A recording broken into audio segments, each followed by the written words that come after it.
फिर से आप सभी का स्वागत है। इस वीडियो में हम क्लास 10 के सिविक्स यानी राजनीतिक विज्ञान का कंप्लीट सिलेबस कवर करने वाले हैं और इस वीडियो में हम उन सभी क्वेश्चन को शामिल कर रहे हैं जो बोर्ड एग्जाम 2024 के लिहाज से मोस्ट इम्पोर्टेंट है। सो प्लीज एंड तक जरूर देखिएगा और इस वीडियो देखने के बाद आपके जो है पॉलिटिकल साइंस में जो 20 नंबर है वो पूरी तरीके से जो है वो पक्के यानी 20 नंबर इस वीडियो के माध्यम से आपके पूरे हो जाएंगे। यानी इस वीडियो के बाद एक भी क्वेश्चन नहीं आएगा, यानी सभी क्वेश्चंस इसी वीडियो से आएंगे। तो चलिए इस वीडियो को शुरू करते हैं। चैनल पर नए हैं तो जरूर सब्सक्राइब कर लीजिएगा, बेल आइकन को प्रेस कर लीजिएगा और कमेंट बॉक्स में कमेंट जरूर करिए कि वीडियो आपको कैसी लगी। तो चलिए एक एक करके हम सभी क्वेश्चन को यहाँ से क्लियर करते हैं। चलिए सबसे पहला क्वेश्चन यहाँ पूछा गया है वह बेल्जियम। देखिए सत्ता की साझेदारी से कई बार सवाल पूछा जाता है, भाई सत्ता की साझेदारी से, तो हम सत्ता की साझेदारी में दो देशों की बात करेंगे, एक तरफ बेल्जियम दूसरी तरफ श्रीलंका। तो शुरुआत करते हैं बेल्जियम से। अब देखिए बेल्जियम क्या है, तो यहाँ पर अगर हम बेल्जियम की बात करें तो बेल्जियम का जो क्षेत्रफल है वो भारत के हरियाणा राज्य से कम है। कई बार यहाँ से क्वेश्चन पूछा गया कि बेल्जियम के क्षेत्रफल भारत के किस राज्य से क्षेत्रफल से कम है, तो हरियाणा से है। और इसकी जो सीमाएं हैं किस किस राज्य से मिलती है, तो उसकी सीमाएं फ्रांस, नीदरलैंड, जर्मनी, यानी जर्मनी। तो बेल्जियम की सीमाएं फ्रांस, नीदरलैंड और जर्मनी और लग्जमबर्ग के साथ मिलती है। एमसीक्यू में यहाँ से और 2 नंबर में यहाँ सवाल पूछा जाता है। ठीक है, तो आगे बढ़ते हैं, इसी प्रकार से क्वेश्चन आगे कर लेते हैं। दूसरी तरफ अगर हम बात करें तो श्रीलंका जो है भारत का एक पड़ोसी देश है और उसकी सीमाएं तमिलनाडु के दक्षिणी तट से कुछ दूरी पर स्थित है। यहाँ से सवाल पूछा जा सकता है। श्रीलंका के आबादी में बहुत सी जातीय भिन्नताएं पाई जाती है। यहाँ के 2 प्रमुख जातीय समूह है श्रीलंका सिंगली और तमिल। तो श्रीलंका में जातीय समूह जो पाए जाते हैं कौन कौन से है, वह श्रीलंकाई सिंगली और तमिल। तो श्रीलंकाई सिंगली और भारतीय तमिल जो है वहाँ के 2 प्रमुख है। अगर तमिल की बात करें तो श्रीलंका में तमिल जो है 2 प्रकार से पाए जाते हैं। 2 प्रकार की तमिल है। एक वो तमिल है जिसे हम भारतीय तमिल कहते हैं। भारतीय तमिल का मतलब होता है वो तमिल जो 1859 में औपनिवेशिक शासन काल के दौरान ब्रिटिश शासन काल द्वारा दूर दराज के इलाकों में बागान के खेतों में, चाय के खेतों में काम करने के लिए ले जाया जाता था और वो गिरबटिया मजदूर व बधुआ मजदूरी के तौर पर वहीं पर बस गए। दूसरे तमिल वो तमिल है जिनका जन्म जो है श्रीलंका में ही हुआ है, जिनका जन्म श्रीलंका में, वो मूल रूप से श्रीलंकाई है। वो 2 प्रकार तमिल पाए जाते हैं। इनकी कुल टोटल जनसंख्या जो है 14% है और जो सिंगली जो मूल निवासी बहुसंख्यक में उनकी जो संख्या है वो 74% है श्रीलंका की कुल आबादी का। तो इस तरह से आपको यहाँ से सवाल पूछा जाएगा। श्रीलंका में सिंगली बहुसंख्यक है और तमिल जो है अल्पसंख्यक, अगर हम बात करें, कम अधिकार दिया गया है। श्रीलंकाई सरकार का व्यवहार अन्य समूह के प्रति क्या है, असंवेदनशील है और जिससे वहां गृह युद्ध की स्थिति हमेशा उत्पन्न रहती है। हुआ क्या था कि श्रीलंका में एक बहुत बड़ा परिवर्तन हुआ था। श्रीलंका के परिवर्तन की अगर हम बात करें तो यहाँ पर मैं आपको क्लियर कर देता हूँ। देखो श्रीलंका 1948 में आज़ाद होता है और 1956 में श्रीलंका का एक संविधान बनाया जाता है और उस संविधान में क्या किया गया, जो तमिल लोग थे उनके साथ दोहरा बर्ताव किया गया। इस श्रीलंकाई संविधान में 1956 में जो संविधान लागू किया गया उसमें बौद्ध धर्म को वहां का राष्ट्रीय धर्म घोषित कर दिया गया। किसको, बौद्ध धर्म को वहां का राष्ट्रीय धर्म घोषित कर दिया गया।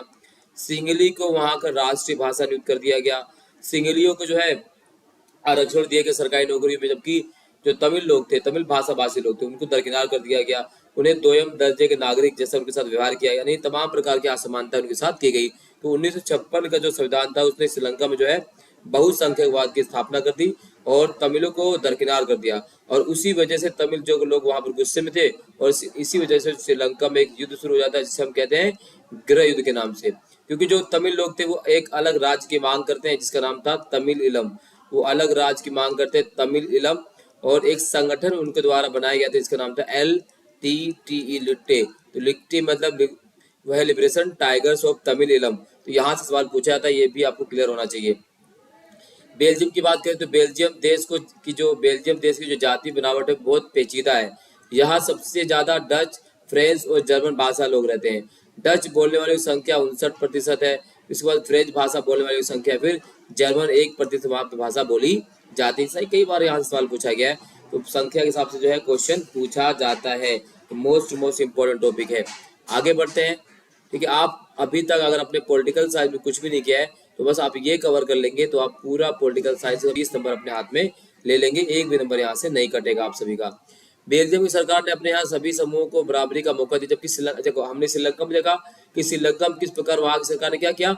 वहां की सरकार ने, श्रीलंका सरकार ने बहुसंख्यक, देखिए श्रीलंका की सरकार ने क्या किया था, श्रीलंका की सरकार ने जो भी निर्णय लिए वो बहुसंख्यक के आधार पर, यानी जिनकी संख्या ज्यादा हो, जिनकी संख्या ज्यादा हो, जिसकी संख्या ज्यादा थी उसी संख्या के आधार पर वहां पर सभी निर्णय लिए गए। तमिल की संख्या कम थी और उनको दरकिनार कर दिया गया, लेकिन बेल्जियम में ऐसा नहीं हुआ। बेल्जियम में क्या किया गया, चाहे जिसकी जनसंख्या कितनी भी हो, चाहे जर्मन भाषा बोलने वाले 1% हो, चाहे डच भाषा बोलने वाले हो, चाहे फ्रेंच भाषा बोलने वाले, सभी को वहां पर बराबर का अधिकार दिया गया। इसलिए जो सत्ता की साझेदारी जो है वो बेल्जियम में बहुत महत्वपूर्ण रूप से स्थापित होती है और वहां के लोग कभी भी एक दूसरे के खिलाफ जो है युद्ध में नहीं फंसे और सभी को समानता का व्यवहार किया गया, समाज में सभी को शासन का बंटवारा किया गया बेल्जियम सरकार द्वारा। और इस चीज को लेकर बेल्जियम सरकार ने अपने संविधान में कई बार संशोधन किए। 1970 से लेकर जो है 92 तक बेल्जियम के संविधान में जो है 4 बार संशोधन इसलिए किया गया कि वहां पे सभी लोगों को समानता का अधिकार दिया जाए, किसी के साथ किसी भी प्रकार कोई भेदभाव ना हो, चाहे वो 1% जनसंख्या वाला हो, चाहे 60% जनसंख्या वाला हो, चाहे 20% जनसंख्या वाला क्यों ना हो। ठीक है, इस तरीके से सवाल पूछा जाता है, ये आपको पता होना चाहिए। चलिए आगे बढ़ते हैं। ठीक है,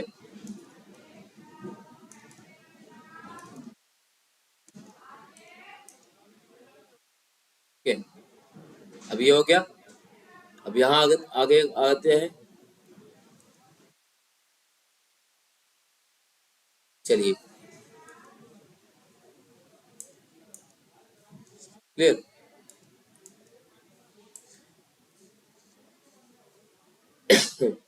1970 से लेकर 93 बीच जो 4 बार संविधान संशोधन किया गया। डच बोलने वाले लोग देश में बहुमत में थे, लेकिन राजधानी ब्रसल्स में अल्पसंख्यक में थे। तो यहाँ से जो है क्वेश्चन आता है, मैं आपको बता दूं एक और इम्पोर्टेंट फैक्ट जो है वह यूरोपियन यूनियन ईयू की स्थापना 1992 में हुई थी और इसका जो मुख्यालय है बेल्जियम की राजधानी ब्रसेल्स में इसकी राजधानी इसका मुख्यालय है। यूरोपियन यूनियन बेल्जियम में जो है एक सामुदायिक सरकार की स्थापना भी करती है। सामुदायिक सरकार वह सरकार होती है जिसमें बेल्जियम में रहने वाले सभी समुदाय के लोग, बेल्जियम के रहने वाले सभी समुदाय के लोगों द्वारा इसका चुनाव होता है और वो सरकार शासन करती है। इसके बाद अगर बात करें तो जो जो इम्पोर्टेंट क्वेश्चन है सत्ता का क्षैतिज वितरण। तो सत्ता का क्षैतिज वितरण क्या होता है, सत्ता का ऊर्ध्वाधर वितरण क्या होता है, यहाँ से क्वेश्चन पूछा जा सकता है, मोस्ट इम्पोर्टेंट है। तो देखो सत्ता का क्षैतिज वितरण क्या होता है, जब शासन का बंटवारा विधायिका, कार्यपालिका और न्यायपालिका के माध्यम से किया जाए तो उसे सत्ता का क्षैतिज वितरण कहते हैं। यानी विधायिका काम क्या होता है, कानून का निर्माण करना, कार्यपालिका कानून को लागू करती है और न्यायपालिका जो है कानून को पालन ना करने वालों को दंड प्रदान करती है। इसे हम सत्ता का क्षैतिज वितरण कहते हैं। और सत्ता का ऊर्ध्वाधर वितरण क्या होता है, तो सत्ता का ऊर्ध्वाधर वितरण क्या होता है, इसमें केंद्र सरकार, राज्य सरकार और स्थानीय सरकार के माध्यम से क्या होता है, शासन का बंटवारा किया जाता है, शक्तियों का बंटवारा किया जाता है। ये सत्ता की साझेदारी दो महत्वपूर्ण रूप है जो दोनों जो है भारत में भी अपनाए जाते हैं।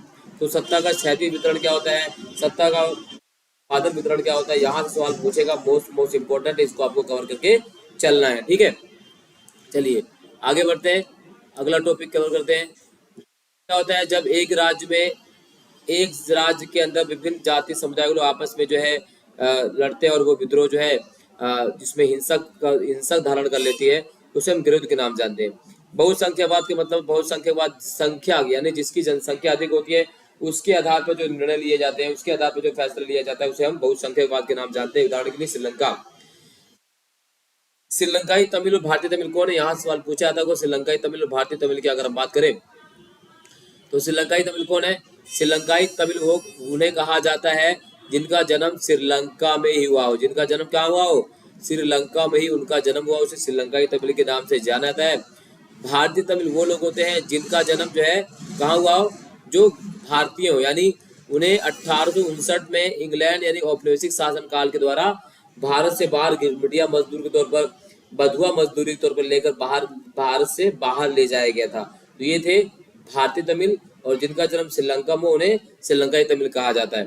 ठीक है, इसको आपको कवर कर लेना है, यहाँ से क्वेश्चन पूछा जा सकता है। ठीक है, आप इसका स्क्रीनशॉट ले लीजिए, पूरा यहाँ पे बताया गया है। ठीक है, सत्ता की साझेदारी का क्या अर्थ है? तो सत्ता की साझेदारी अलग अलग समूह में सत्ता के बंटवारे की प्रक्रिया है ताकि व्यवस्था सुचारू रूप से चल सके। यह एक मूल नियम पर आधारित है जिसमें देश के जातीय समूह को सरकार में स्थायी हिस्सा दिया जा सके।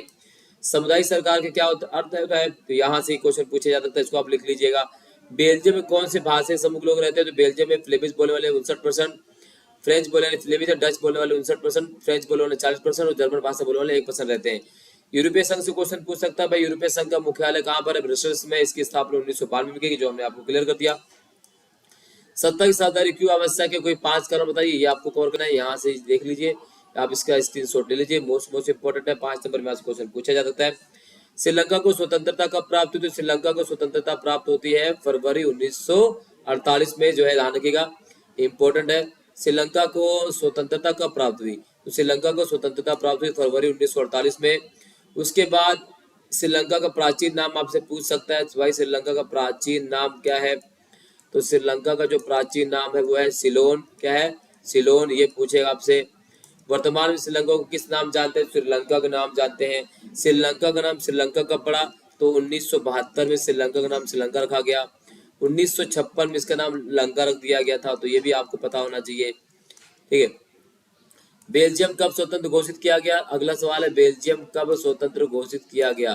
तो बेल्जियम की स्वतंत्रता की अगर हम बात करें तो बेल्जियम को स्वतंत्रता मिली 1836 में। डी इसका सही आंसर है।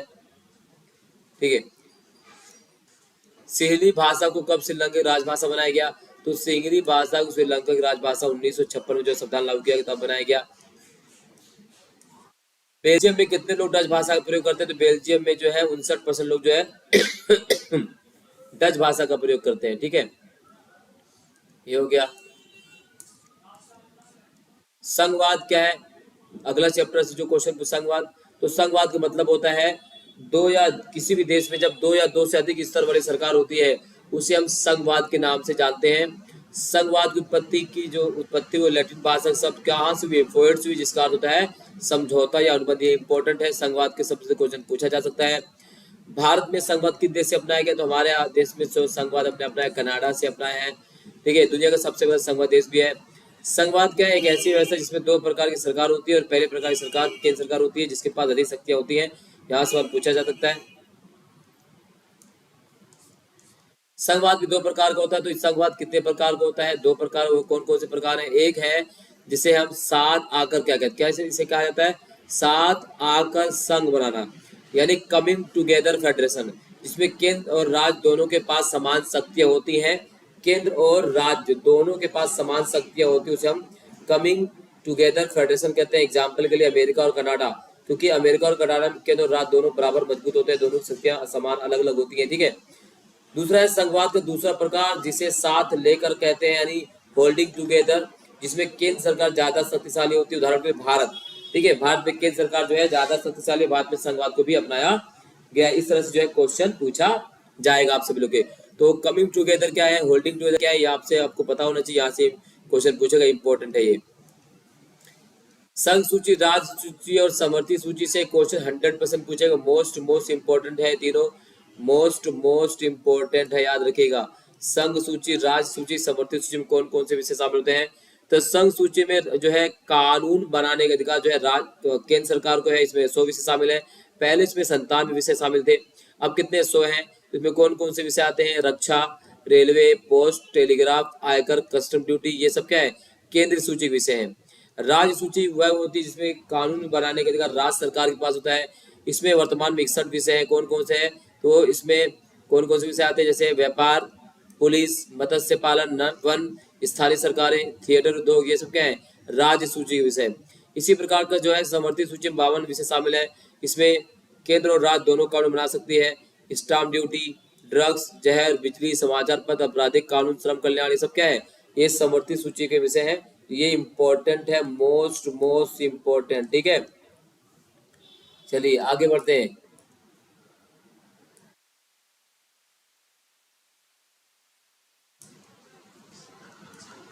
अगला है, और राज्य कानून की टकराव स्थिति में संघ कानून की स्वरूप माना जाता है। संघवाद विशेषता, देखो संघवाद की विशेषता से 5 नंबर पे सवाल पूछता है। तो संघवाद की विशेषता कौन कौन से? संविधान की सर्वोच्चता होती है, संविधान के द्वारा केंद्रीय सरकार और इकाइयों में शक्तियों का बंटवारा किया जाता है, लिखित और कठोर संविधान होता है, स्वतंत्र और उच्चतम न्यायालय होता है, द्विसदनीय व्यवस्थापिका होती है और दोहरी शासन प्रणाली। ये क्या है? संघवाद की प्रमुख विशेषता है। इसी प्रकार से एक क्वेश्चन यहाँ से पूछा कि भाई भारतीय संविधान में वर्तमान में कुल कितनी भाषाओं को सम्मिलित किया गया? तो 22 भाषाएं हैं और भाषा अधिनियम के माध्यम से 2003 के भाषा अधिनियम 2003 के 92 संशोधन अधिनियम द्वारा बोडो, डोगरी, मैथिली को भी किसमें शामिल किया? भारतीय संविधान के जो है भाषा में शामिल किया गया। वर्तमान में भारतीय संविधान में 22 भाषाएं हैं, ठीक है, याद रखिएगा। अगला जो मोस्ट इम्पोर्टेंट है वह है 1992 के संविधान से पहले और बाद के स्थानीय शासन के प्रभाव में अंतर बताइए। देखो 1992 में संविधान संशोधन से पहले स्थानीय शासन को जो है वो संवैधानिक दर्जा नहीं दिया गया। यहाँ देखिए 1992 में एक संशोधन होता है जिसे कहा जाता है 73वां संशोधन, और जो 73वां संशोधन है वो किससे था? ग्रामीण शासन से यानी स्थानीय शासन से यानी पंचायतों से संबंधित था, और 74वां जो है शहरी स्थानीय शासन से संबंधित था, ठीक है। और 1992 में जो संशोधन किया गया 73वें संविधान संशोधन के माध्यम से स्थानीय शासन को क्या दिया गया? संवैधानिक अधिकार प्रदान किया, स्थानीय शासन को संवैधानिक दर्जा दिया गया। इससे पहले दर्जा नहीं दिया गया था, संवैधानिक दर्जा दिया गया। दूसरा, महिलाओं के लिए क्या किया गया? महिलाओं के लिए पंचायतों में 33% आरक्षण मैंडेटरी कर दिया गया है, और कुछ राज्य तो इसे 50% भी करते हैं, 60% भी करते हैं। हर 5 साल में चुनाव का अनिवार्य कर दिया गया, जो पहले नहीं होता था। इसके अलावा और क्या किया गया? इसके अलावा जो है पंचायतों को जो है ना कर वसूलने का अधिकार, कर उगाही का अधिकार भी पंचायतों को दिया गया, जो 1992 के 73वें संशोधन से पहले नहीं था। क्लियर? इस तरह से आपसे सवाल पूछा जा सकता है, इंपॉर्टेंट है, इसको आपको कवर करके चलना है। जो बता रहा हूँ आपको जरूर कीजिएगा, मोस्ट इंपॉर्टेंट है मेरे प्रिय सभी छात्र छात्राओं। चैनल को जरूर सब्सक्राइब कीजिएगा, लाइक जरूर कीजिए, आप सभी की सपोर्ट की बहुत ज्यादा दरकार है। इसका स्क्रीनशॉट भी ले सकते हैं। चलिए इसके आप देख सकते हैं। इसके अलावा अगर हम बात करें संघवाद की प्रमुख विशेषता बताइए, कई बार क्वेश्चन यहाँ से पूछा गया है। भारतीय संघीय शासन व्यवस्था की 5 विशेषताओं का वर्णन कीजिए। संघवाद के 5 लक्षण बताइए। यहाँ देखिए संघवाद में विधायक का 2 जो लक्षण होते हैं, विशेषता होती है, सब यहाँ पर हमने स्थापित किया है। आप इसका स्क्रीनशॉट ले लें। मोस्ट इंपोर्टेंट 5 नंबर का संघवाद से क्वेश्चन इसी प्रकार से आएगा। संघवाद की विशेषता क्या है, भारतीय संघवाद की विशेषता क्या है, सब क्वेश्चन यहाँ से पूछा जाता है। ठीक है, इसको आप जो है स्क्रीनशॉट ले लीजिए। भारत में संघवाद किस प्रकार सफल रहा? भाषाई राज्यों गठन के रूप में, भाषा से संबंधित नीति और केंद्र राज्यों के रिश्ते, तो यह से आपको कवर करना है। चलिए अगला चैप्टर है राजनीतिक दल। यहाँ से most important 5 number direct question पूछा जाएगा। राजनीतिक दल से क्या समझते? देखो राजनीतिक दल होता क्या है? राजनीतिक दल का मतलब होता है एक ऐसे लोगों का समूह, नहीं ऐसे लोगों का समूह जिनकी एक विचारधारा हो, समान विचारधारा हो, उसे हम राजनीतिक दल कहते हैं। उनका उद्देश्य जो है सत्ता प्राप्ति करना होता है और उसके लिए वो चुनाव लड़ते हैं, तो वो राजनीतिक दल का जिसकी समान विचारधारा हो उन्हें हम राजनीतिक दल के रूप में स्थापित करते हैं। शासक दल वो दल होता है जो बहुमत प्राप्त दल होता है, यानी आम चुनाव में जिस भी किसी दल को अगर बहुमत प्राप्त होती है तो हम शासक दल या सत्तारूढ़ दल कहा जाता है। विरोधी दल या विपक्ष उसे कहा जाता है जिसे आम चुनाव में इतना वोट नहीं मिल पाता है कि वो चुनाव में सरकार बना सके, तो वो विपक्ष में होता है, तो उसे विरोधी दल या विपक्ष के रूप में भी जानते हैं। और लोकतंत्र में विपक्ष का होना बहुत महत्वपूर्ण होता है। मिलीजुली सरकार क्या होती है? मिलीजुली सरकार या गठबंधन सरकार क्या है? तो गठबंधन सरकार, मिलीजुली सरकार का मतलब होता है जब किसी आम चुनाव या जब किसी चुनाव में किसी भी दल को बहुमत ना मिले, किसी भी दल को बहुमत ना मिले, यानी हमारे लोकसभा में 272 सीटें क्या है? बहुमत की होती है। जब किसी चुनाव में किसी जो आम सरकार को जो है 272 सीटें नहीं मिलती है, तब ये सरकार जो है सरकार बनाने के लिए 2 या 2 से अधिक दलों को मिलाकर ये सरकार बनाती है, जिसे मिलीजुली सरकार या गठबंधन सरकार कहते हैं। जैसे एनडीए वर्तमान में है, यूपीए पहले थी, अब इसका नाम इंडिया कर दिया गया। ठीक है, तो इस तरह से सवाल पूछा जा सकता है। राष्ट्र दल क्या होता है? क्षेत्र दल क्या होता है? तो राष्ट्र दल वो दल होता है जो संपूर्ण भारत में चुनाव लड़ता है और उसका जो विजन होता है वो राष्ट्रीय विजन होता है, उसकी पॉलिसी राष्ट्र निर्माण के लिए होती है। क्षेत्र दल वो दल होता है जो क्षेत्र दलों के संबंधित होते हैं, जैसे समाजवादी पार्टी एसपी क्षेत्र दल है, राष्ट्र दल में कांग्रेस राष्ट्र दल है, बीजेपी राष्ट्र दल है, वर्तमान भारत में 9 राष्ट्र दल है। ठीक है, ये क्या है? क्षेत्र दल वो जो एक विशेष क्षेत्र तक ही चुनाव लड़ते हैं और पूरे राष्ट्र में चुनाव नहीं लड़ते हैं। ठीक है, इसी प्रकार से जो क्वेश्चन पूछा जाएगा वो है आप सभी से मान्यता प्राप्त राजनीतिक दल। तो भाई मान्यता प्राप्त राजनीतिक दल वह दल होता है जिसको चुनाव आयोग द्वारा मान्यता प्रदान की जाती है, उसके चुनाव चिन्ह को ऑफिशियल कर दिया जाता है। एक दलीय व्यवस्था वह व्यवस्था होती है जिसमें किसी एक ऐसे शासन व्यवस्था जिस किसी देश में जब चुनाव में एक ही भाग ले सकता है और एक ही दल सरकार बना सकता है, उसे एक दलीय व्यवस्था कहते हैं। चीन। द्विदलीय व्यवस्था वह व्यवस्था होती है इसमें किसी चुनाव में दो से अधिक जो है राजनीतिक पार्टियां चुनाव में नहीं लड़ सकती हैं, उन्हें हम द्विदलीय व्यवस्था कहते थे। अमेरिका और ब्रिटेन। बहुदलीय व्यवस्था की एग्जाम्पल भारत है। भारत क्या है? एक बहुदलीय व्यवस्था वाला देश है जिसमें संपूर्ण देश में जितने भी राजनीतिक पार्टियां वो चुनाव लड़ सकती है, चुनाव भाग ले सकती, चुनाव सरकार बना सकती हैं, उसे कहा जाता है बहुदलीय शासन प्रणाली, मल्टी पार्टी सिस्टम। क्लियर? राजनीतिक दलों के प्रमुख कार्य क्या है? कई बार यहाँ सवाल पूछा जाता है। मोस्ट इंपोर्टेंट क्वेश्चन है कि राजनीतिक दलों के प्रमुख कार्य क्या क्या है। तो राजनीतिक दलों का सबसे प्रमुख कार्य क्या होता है? राजनीतिक दलों का जो सबसे प्रमुख कार्य होता है वो क्या है? राजनीतिक दल क्या लड़ते हैं? चुनाव लड़ते हैं। चुनाव लड़ना राजनीतिक दलों का सबसे प्रमुख कार्य। दूसरा क्या होता है? नीतियों और कार्यक्रमों को लागू करना। जो नीतियां होती है, कार्यक्रम उसको लागू करते हैं। ठीक है, कानूनों का निर्माण करना। राजनीतिक दल सरकार को निर्मित करते हैं और विपक्ष का भी निर्माण करते हैं। तो यहाँ से क्वेश्चन पूछेगा, ये सभी क्वेश्चन इंपॉर्टेंट है, इसको आप कवर कर लीजिएगा। मोस्ट इंपॉर्टेंट क्वेश्चन है 5 नंबर में यहाँ सवाल पूछेगा। ठीक है, तो इसको आप यहाँ से कवर कर लीजिएगा। चलिए, राष्ट्रीय दल और क्षेत्रीय दल में अंतर कैसे होता है? तो कोई पार्टी राष्ट्रीय पार्टी क्षेत्रीय पार्टी कैसे बनती है, यह सवाल यहाँ से पूछा जाता है कि भाई कोई पार्टी राष्ट्रीय पार्टी कैसे है और क्षेत्रीय पार्टी कैसे होती है। तो राजनीतिक पार्टी को राष्ट्रीय पार्टी और क्षेत्रीय पार्टी का दर्जा देने का अधिकार किसको है? तो दर्जा देने का अधिकार है किसको? चुनाव आयोग को। इलेक्शन कमीशन ऑफ इंडिया ही तय करती है कि कौन सी पार्टी क्षेत्रीय पार्टी है, कौन सी पार्टी राष्ट्रीय पार्टी है। अब देखिए, राष्ट्रीय पार्टी की अगर बात करें तो राष्ट्रीय पार्टी की अगर बात करें, देखो राष्ट्रीय पार्टी कौन होती है? तो राष्ट्रीय पार्टी के लिए क्या होना चाहिए? तो एक राजनीतिक दल को राष्ट्रीय दल तब माना जाएगा यदि यह 4 या अधिक राज्यों में से राज्य स्तरीय दल के रूप में मान्यता प्राप्त हो। ठीक है, तो उसे हम क्या मानेंगे? राष्ट्रीय पार्टी माना जाएगा।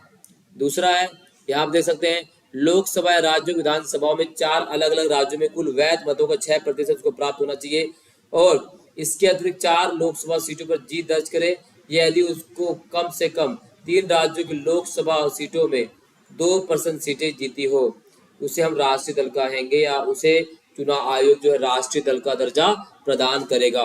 इसी प्रकार से क्षेत्रीय दल कैसे घोषित किया जाता है यहाँ पर लिखा गया है। अब इसको स्क्रीनशॉट लीजिए और यहाँ से आप कवर कर सकते हैं क्षेत्रीय दल।